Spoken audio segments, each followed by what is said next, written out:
programa de hoje, vamos conversar com o deputado federal pelo PCdoB, no Maranhão, Márcio Gerri. Com ele, vamos abordar alguns assuntos importantes para você que nos acompanha pela Band ou pelo nosso canal no YouTube. Vamos falar sobre a regulamentação para a tentativa de combater ou, no mínimo, minimizar as fake news, as notícias falsas que têm, inclusive, prejudicado processos eleitorais e também a nossa própria democracia. Vamos também conversar sobre os parâmetros de uma reforma tributária justa e cidadã e ainda fazer com o deputado Márcio Gerri uma análise da atual conjuntura política no nosso Brasil. Deputado Márcio Gerri, seja bem-vindo ao nosso Espaço Cidadão. Agradeço, muito obrigado aqui pela oportunidade. Estamos à disposição para tratar de temas tão importantes, tão candentes, tão atuais. Obrigado, deputado. Iniciou nossa entrevista falando sobre o que tramita na Câmara Federal na tentativa de combater as fake news, né? Há algum tipo de regulamentação que está sendo tentada para aprovação a partir dos deputados federais? Olha, o fenômeno das fake news é um fenômeno global.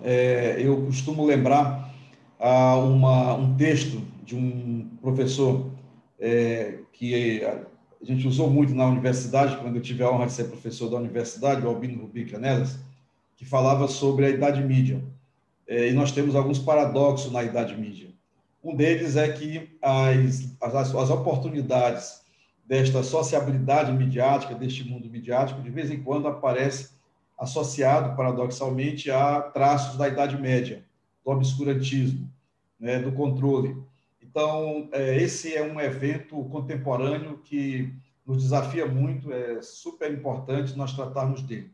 Nós temos uma mudança muito rápida de todo o panorama da comunicação global, as possibilidades de comunicação, de interação, de instantaneidade crescem a todo instante, e a má utilização desse potencial, que em tese seria e é tão benéfico para a sociedade, é utilizado também de maneira criminosa. Vem aí, portanto, o fenômeno das fake news, que altera o jogo democrático, agride a democracia em muitos momentos. Agora mesmo nós vemos, durante a pandemia, o quão nocivo tem sido as fake news, mesmo no momento de pandemia global, pelo novo coronavírus.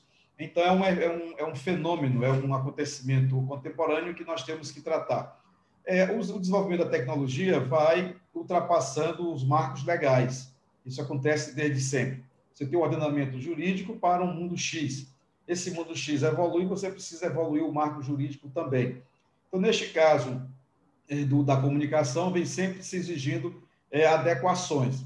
Não se trata, desde logo eu antecipo, a qualquer tipo de censura, mas se trata de você ter o mínimo de controle social, de conteúdos, o mínimo de respeito à legalidade, de respeito à verdade, de respeito ao direito humano à comunicação, à dignidade de cada ser humano.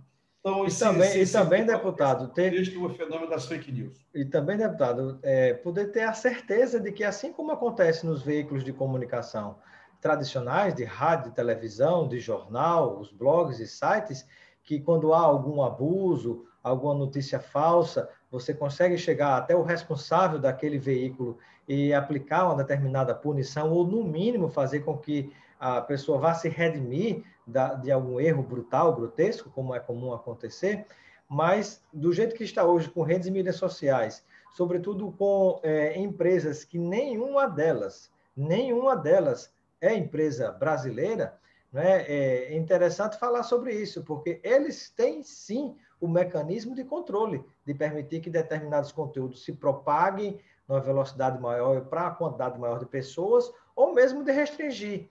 Mas, e a submissão às nossas leis, como todos os brasileiros e como todas as empresas, grandes, médias e pequenas empresas brasileiras? Isso não vai acontecer? Claro que tem que acontecer. E é importante, como o deputado disse, que não se trata de fazer um controle, porque às vezes se solta não sei se no Maranhão se fala aí em papafigo, em papangu, né? Esses monstros fantasiosos, né? Que muitas vezes servem de cortina de fumaça para você esconder algo muito mais importante que está por trás e confundir as pessoas. Exatamente. Então, é preciso mesmo ter esse olhar atento e cuidadoso, e também de autorregulação. É bom lembrar, nesse tema, que liberdade de expressão, que defendemos sempre, não é liberdade absoluta de caluniar, de difamar, não é como a gente diz no dia a dia, não é liberdade de esculhambação, né? A gente precisa sempre ter respeito à verdade, respeito aos marcos legais da sociedade na qual vivemos. Isso é o que nós conseguimos construir ao longo, como avanço civilizatório.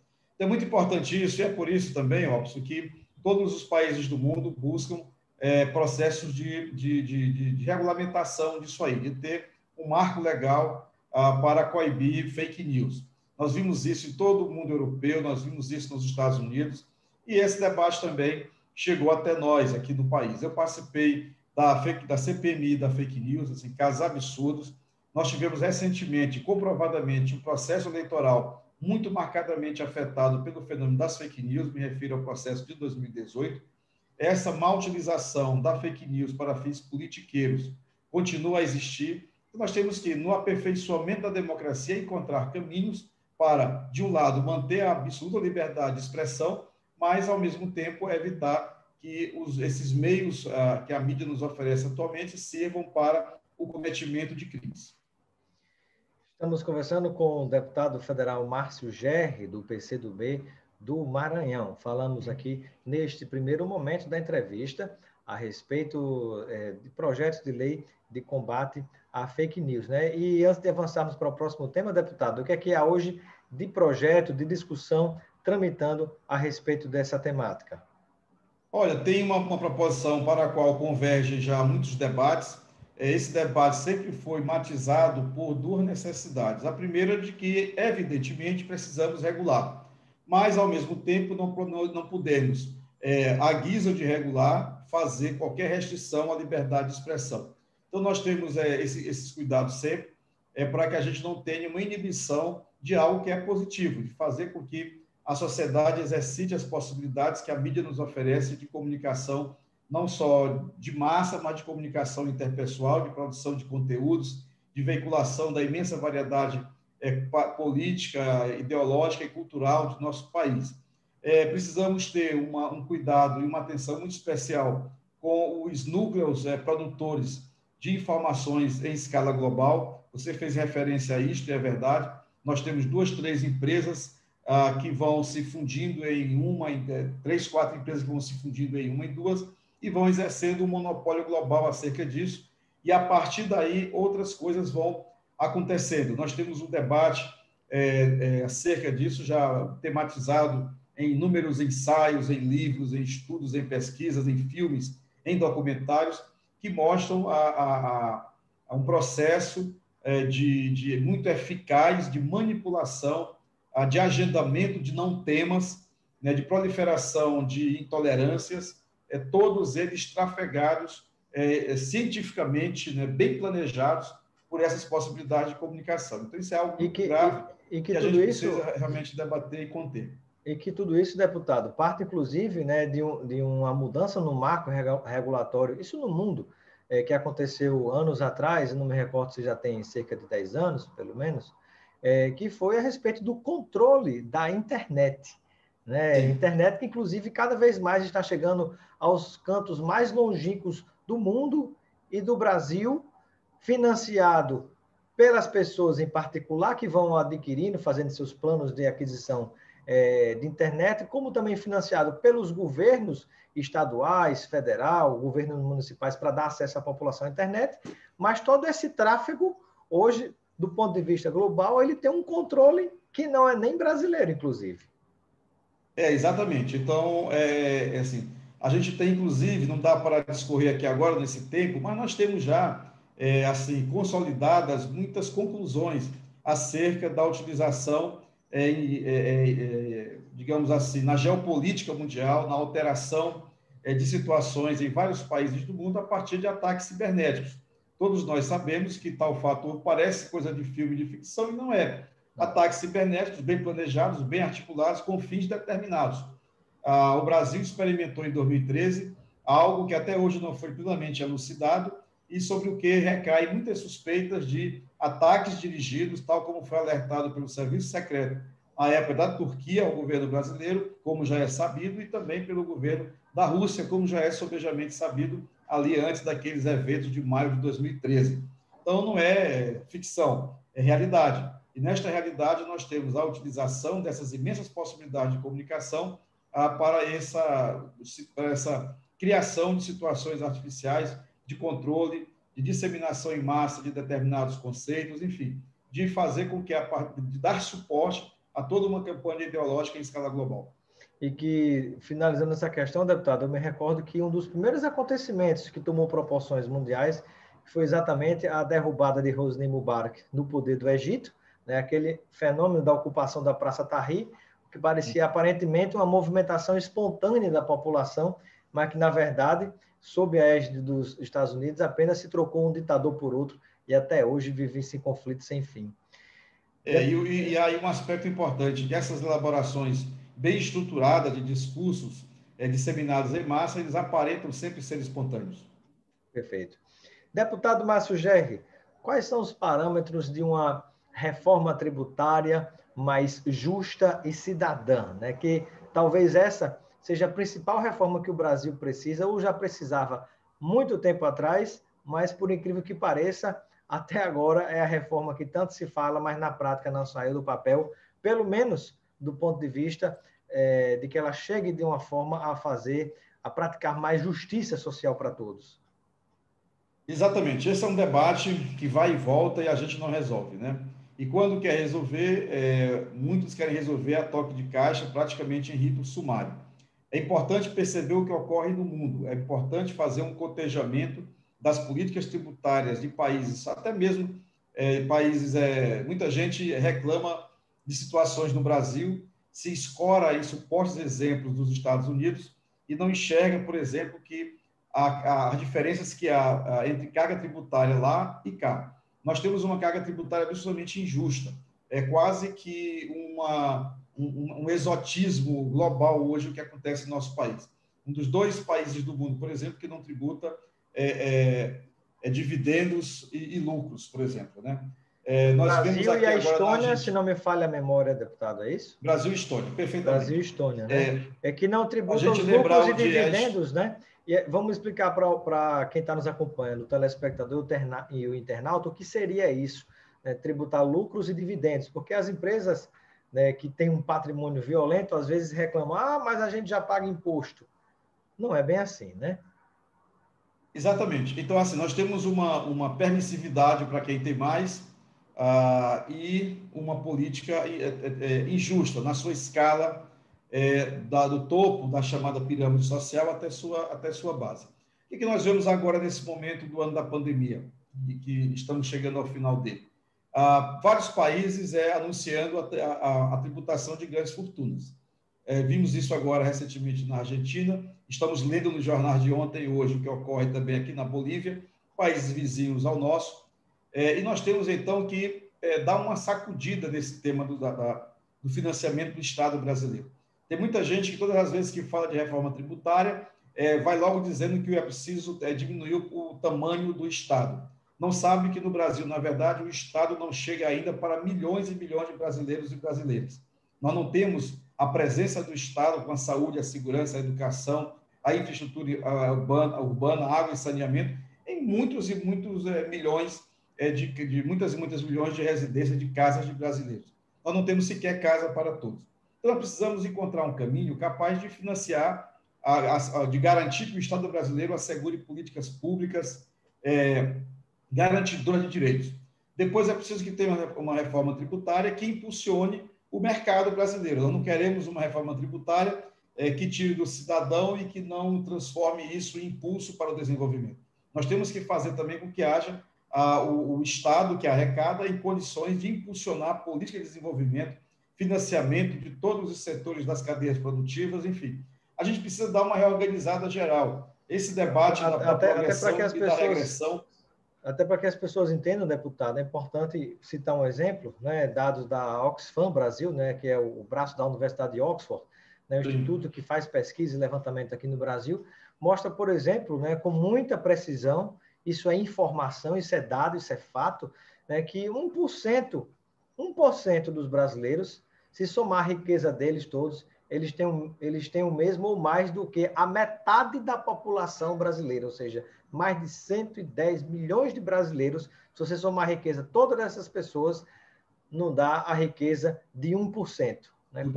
Quando a gente, às vezes, consegue nominar em torno de 6 a 10 pessoas que seriam, no Brasil, os detentores dessa riqueza. Né? Que, na verdade, a riqueza, muitas vezes, que é conquistada com base na renúncia fiscal em determinados impostos, e muitas vezes esse dinheiro vai para fora do país, para os paraísos fiscais, para não pagar nem outra forma de imposto aqui, que é outro absurdo.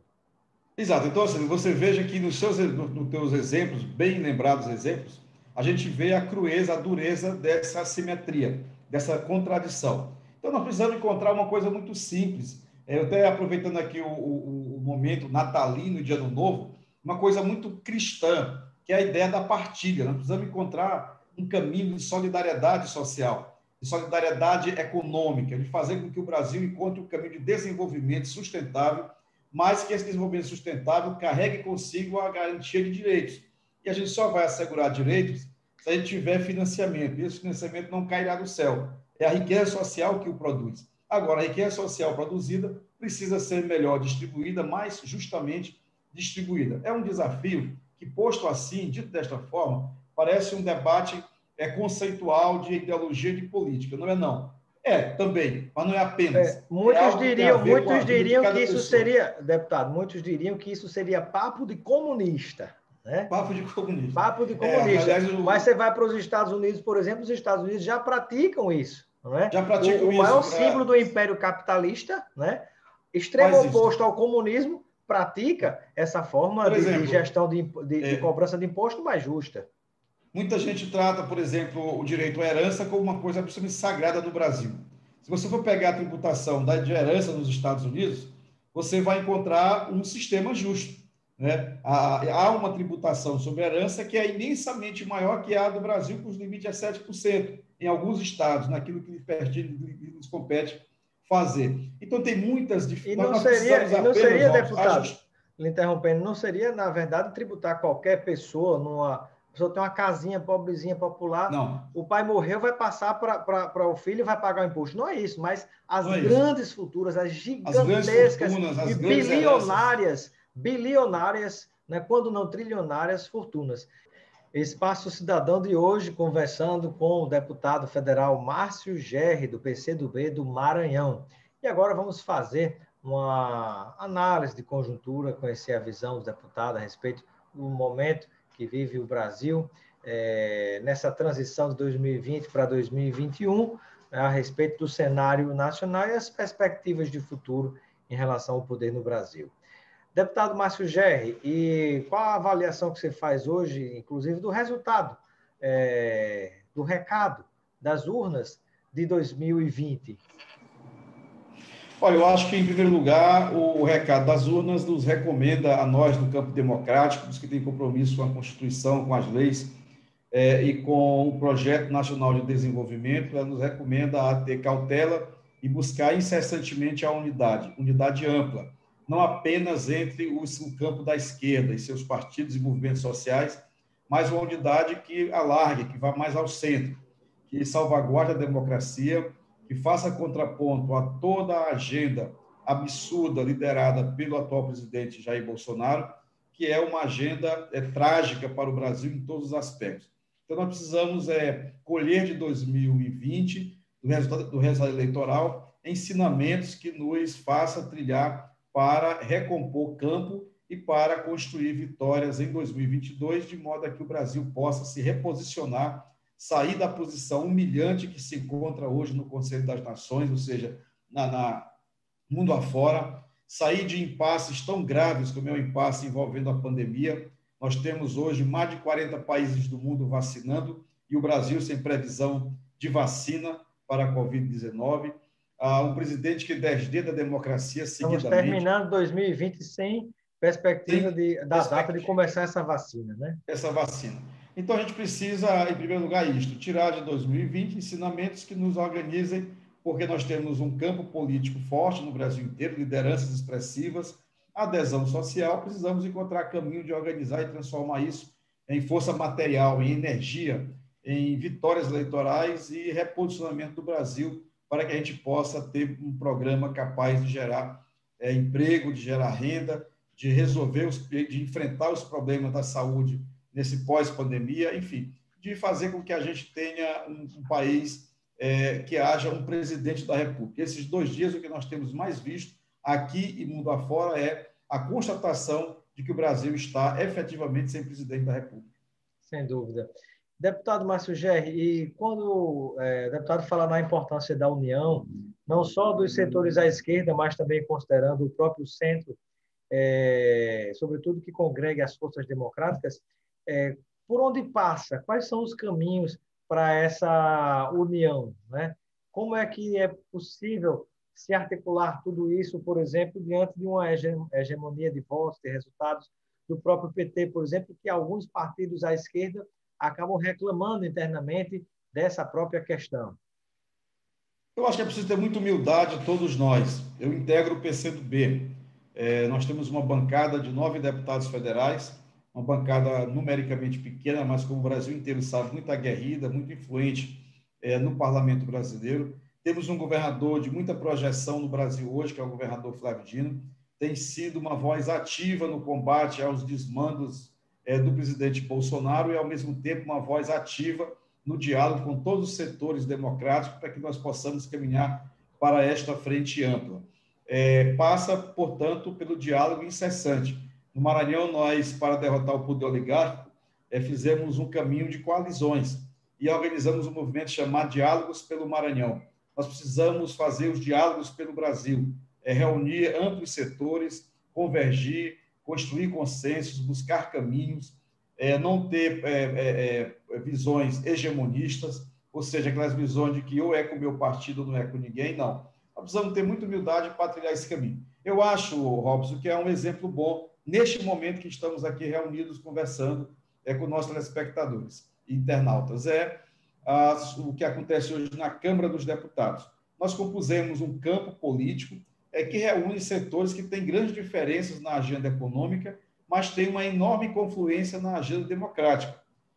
Estamos, portanto, construindo uma candidatura à presidência da Câmara que seja que assegure a autonomia do poder legislativo, que não permita que a Câmara vire assim um puxadinho do Palácio do Planalto, que, portanto, a gente tenha o pleno uso das prerrogativas do parlamento. É um bom caminho. Esses últimos 2 anos também, as fundações partidárias, especialmente as do PCdoB, do PT, do PSB, do PDT e do PSOL, conseguiram fazer edificantes debates, formulação de propostas nessa linha da convergência. Então, nós temos realmente que encarar com muita responsabilidade a agudeza da crise política no Brasil. O Bolsonaro é um trágico acidente da história do Brasil. Nunca antes na história um presidente da República foi tão distante da instituição presidência da República. Eu digo isso desde o primeiro momento que subi aquela tribuna da Câmara dos Deputados e não tive ainda uma condição de desfazer esta compreensão, este conceito, porque todos os dias o presidente da República dá sinais de absoluto distanciamento do papel que deveria cumprir. Veja que, por exemplo, ontem, quanta grosseria, quanta estupidez do presidente fazer troça, fazer brincadeira de mau gosto, ironizar a situação da ex-presidente Dilma, como todos sabemos, foi presa política, foi torturada, e isso ensejou uma revolta muito grande de ex-presidentes da República, agora pela manhã do presidente, do presidente da Câmara dos Deputados, nesta terça-feira, enfim, o Brasil inteiro. Então, nós precisamos encontrar esse caminho, diálogos pelo Brasil, unidade, para que a gente encontre caminhos capazes de tirar o Brasil do atoleiro, da crise e da desesperança. E está mantido essa possibilidade de Flávio Dino, que é o governador do seu estado, do Maranhão, e dele poder, de fato, disputar a presidência da República, ou pode haver composição. Nós temos aí próximo também alguma chance de Marina Silva, né? Outros falam em outras forças que podem agregar também. O que é que você poderia dizer a respeito nesse aspecto? O próprio Ciro Gomes também, o ex-presidente Lula, né? Há uma defesa de setores do PT, por exemplo, de que poderia cada partido sair com as suas candidaturas e no segundo turno se reuniria, mas eu não sei se isso geraria um risco até digamos assim, de que o grupo que hoje está no poder pudesse permanecer? Qual é a sua avaliação a respeito disso, deputado? Primeiro, esse último ponto. Lamento que alguém ainda pense desta maneira, porque nós saímos divididos no primeiro turno, é o mesmo que carimbar a nossa ausência no segundo turno. Nós estaremos no segundo turno entre a extrema-direita bolsonarista e a direita, né? E os setores progressistas fora dessa disputa de segundo turno. Precisamos evitar isto. Você citou aí vários nomes importantes, o nome do próprio Flávio Dino, o nome do Ciro, do Lula, lembro também o nome do Haddad, O da João Dória Marina. pelo PSDB, que é um possível candidato também. Nós temos, então, há muitos PSDB. nomes do campo democrático em condições de liderar esse processo. Agora, precisamos dialogar muito, convergir, buscar a construção de consensos programáticos para fazer face a essa realidade que o Brasil atravessa neste momento. O governador Flávio Dino, que agora assumiu, inclusive, a presidência do consórcio da Amazônia Legal, tem até uma entrevista muito importante dele acerca do papel que tem o consórcio para poder reposicionar o Brasil perante a comunidade europeia, especialmente. Nós estamos, tu sabes bem, sem receber o Fundo Amazônia, 2,9 bilhões que nós podíamos estar usando na proteção ao meio ambiente, nas políticas de desenvolvimento em nossa região amazônica, porque a Noruega e a Alemanha suspenderam o repasse por conta dos desatinos, dos absurdos do presidente Bolsonaro e sua diplomacia. Que está deixando a boiada passar, né?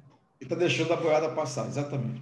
Então, o governador Flávio Dino é um ator importante disso. Você não se coloca como o candidato. Ele quer ajudar a construir. Ele é candidato agora a concluir o seu mandato e a disputar o Senado pelo Maranhão em 2022, é o que ele tem dito. No entanto, está à disposição, caso haja na convergência da maior dos interesses nacionais, articulado por estas forças políticas, partidárias e sociais, a apresentação do nome dele, seja para presidente, seja para vice. Ele é uma pessoa que tem muito desprendimento, muita capacidade e muita dedicação e amor ao Brasil, não se furtaria a cumprir este papel. Muito bem. Eu gostaria de agradecer a participação do deputado federal Márcio Gerri, do PCdoB do Maranhão, pela sua participação no nosso Espaço Cidadão. Seja sempre bem-vindo, deputado. E eu deixo um momento final para uma reflexão sua, junto a todos aqueles e aquelas que nos acompanham pela Band e também nos acompanham pela internet, no nosso canal no YouTube, Robson Carvalho ou Robson Cidadão, a forma de nos achar também. Robson, eu agradeço aqui a oportunidade, muito bom poder falar para tantas pessoas agora no final do ano. Eu termino trazendo uma mensagem de muita esperança, de muito otimismo. Tudo aquilo que aconteceu e acontece em 2020 não deve tirar de nós o ânimo, a força, a fé, a esperança. Nós precisamos olhar para frente para superar tantos e tão graves obstáculos que foram colocados agora em 2020, pela má política e pela pandemia que agravou essa má política. Espero que a gente tenha em 2021 muita possibilidade de superar esses traumas todos, esses problemas todos, que tenhamos vacina, que é a prioridade do momento. Nada mais importante agora do que nós termos vacina e nós voltarmos a ter mais cuidado, que foi relaxado no segundo semestre, com o distanciamento social, com as medidas sanitárias para que a gente possa conter a proliferação do coronavírus, que voltou a ser muito forte em nosso país. Um ano novo para nós todos tem que ser de saúde, né? Para que a gente possa realmente construir um ano melhor. Agradeço, portanto, a oportunidade e deixo aqui, desde o nosso querido Maranhão, uma mensagem de amor, de fraternidade, de esperança, de otimismo, de convicção de que nós, as pessoas que de fato amam o Brasil e amam o próximo, os cidadãos e cidadãs brasileiras, haveremos todos juntos de construir um 2020 bem melhor. Grande abraço. Obrigado, grande abraço, deputado. Esperamos em breve passado esse sufoco, esse período crítico ainda, né, que retorna de pandemia, podermos retomar como faríamos, como sempre fizemos no nosso programa, né, entrevistas presenciais, seja lá em Brasília, ou mesmo aí nessa terra querida que é o Maranhão. Muito obrigado, então, deputado. Um abraço. Um abraço.